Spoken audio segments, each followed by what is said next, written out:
તો hello guys, welcome back to my mini vlog. તો આજે મારે જવાનું હતું મારી બેન પ્લસ મારી ફ્રેન્ડના ઘરે, એટલે કે મારી ફઈની દીકરી છે કશિશ. એ મારી બેન પણ થાય અને મારી ફ્રેન્ડ પણ છે, એકદમ પાક્કીવાળી. તો એ મને લેવા આવી અને પછી અમે લોકો એના ઘરે જવા માટે નીકળી ગયા.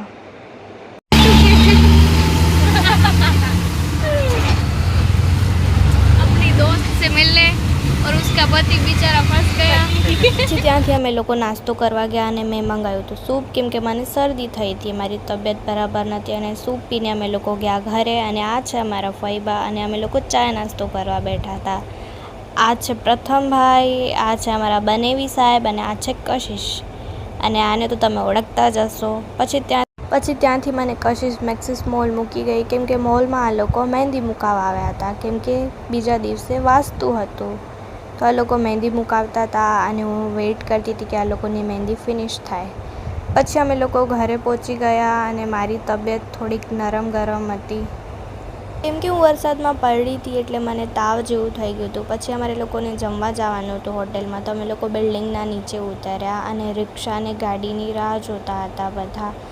પછી અમે લોકો પહોંચી ગયા હોટેલ, જ્યાં અનલિમિટેડ ખાવાનું હતું. તમને જે ખાવું હોય તમે ઠૂસો અનલિમિટેડ.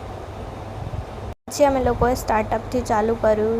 ત્યાં મંચુરિયન, નૂડલ્સ, ફ્રેન્ચ ફ્રાઈઝ વગેરે બહુ બધી આઈટમ હતી.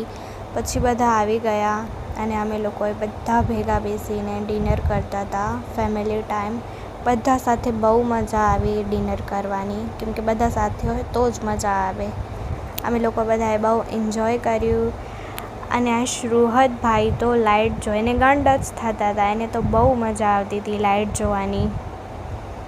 અને પછી હોટલવાળાએ તો શ્રુહદનું ફેવરેટ ગીત ચાલુ કરી દીધું, નહીં તો રાજીનો રેડ થઈ ગયો.